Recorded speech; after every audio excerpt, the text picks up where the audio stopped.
Você falou com muita gente de lá por telefone. Você Isso. também tem alguma coisa que te marcou dessa tragédia que ainda está tão aberta, uma ferida tão aberta? Eu acho que quando a gente faz a cobertura mais remota e mais distante, né, a gente não consegue ter esse contato do olho no olho, das pessoas, contar com tanta proximidade a história das pessoas.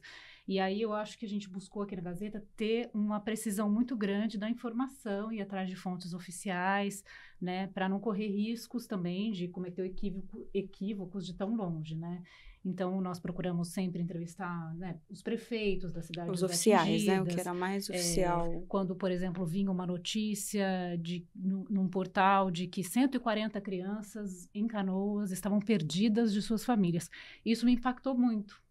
Então, a gente foi atrás do Ministério Público, do promotor da Vara da Infância e Juventude, não conseguia fazer a chamada de Skype, porque a internet estava muito precária lá. Então, a gente pediu para ele gravar um vídeo. Ele falou: vou à noite para minha casa, quando anoitecer, o sinal melhora. E ele mandou um relato dizendo que realmente no início não eram crianças perdidas, mas desencontradas, porque muitas vezes uma ia num bote, outra ia no outro, um com a avó, o outro com a tia. Então, que o desafio do Conselho Tutelar e do Ministério Público era reuni-las. Então, você vê, por pouco a gente poderia ter, né, cometido um equívoco de dizer que havia crianças perdidas no Rio Grande do Sul, sendo que o termo correto era dizer que elas estavam desencontradas, estavam com uma avó, estavam com um vizinho, estavam, né? Então é um desafio muito grande quando você cobre esse tipo de coisa distante, mas a gente acho que conseguiu Driblar essa barreira essa do distância, espaço. sim. Você também lidou com isso, Beatriz? Porque, olha, temos aqui uma lista de fake news, né? Porque é o que se diz também, né? Que é numa tragédia que você consegue perceber o melhor e o pior do ser humano, né? Da mesma forma que tem aí, acho que são mais de 130 prisões, né?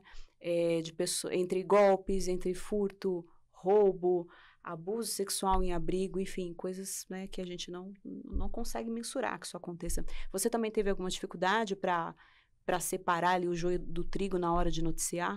Tive, até porque, apesar de estar lá, a gente está acostumado com a cobertura de São Paulo. Então, a gente tem as fontes em São Paulo, os contatos com os assessores em São Paulo. Então, quando você chega num novo e que a gente não tem, assim, contato, no dia que a gente foi, eu tentei passar o dia entrando em grupos oficiais da prefeitura, da Defesa Civil de lá, justamente para não acontecer nenhum equívoco de comunicação. A gente também combinou com o pessoal da Jovem Pan, por exemplo, as entrevistas com prefeitos mais oficiais, o que desse para puxar de lá, coletiva de imprensa com o governador, que transmitia no YouTube, a gente focava com eles puxando remotamente, para que eu pudesse circular o máximo possível, buscando as pessoas, buscando histórias e também para desafogar um pouco, porque apesar de eu ter ido, a gente também tem um número reduzido de pessoas. Tinha eu em Porto Alegre, região metropolitana, e tem um outro repórter que ainda ficou lá, que está em Canoas, e ele não tinha como sair, ele não estava com carro, não tinha locomoção. Então, a gente tentou essa estratégia, mas essa questão das fake news, elas acontecem muito.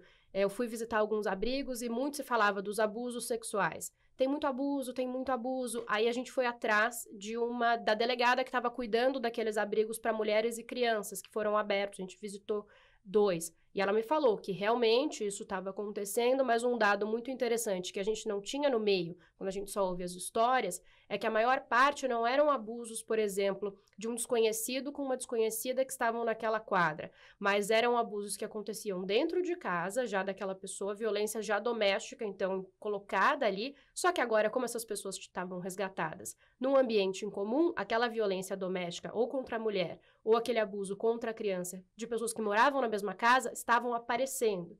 Então, são situações que a gente começa a diferenciar melhor, quando né? a gente Sim. conversa com as fontes oficiais, né?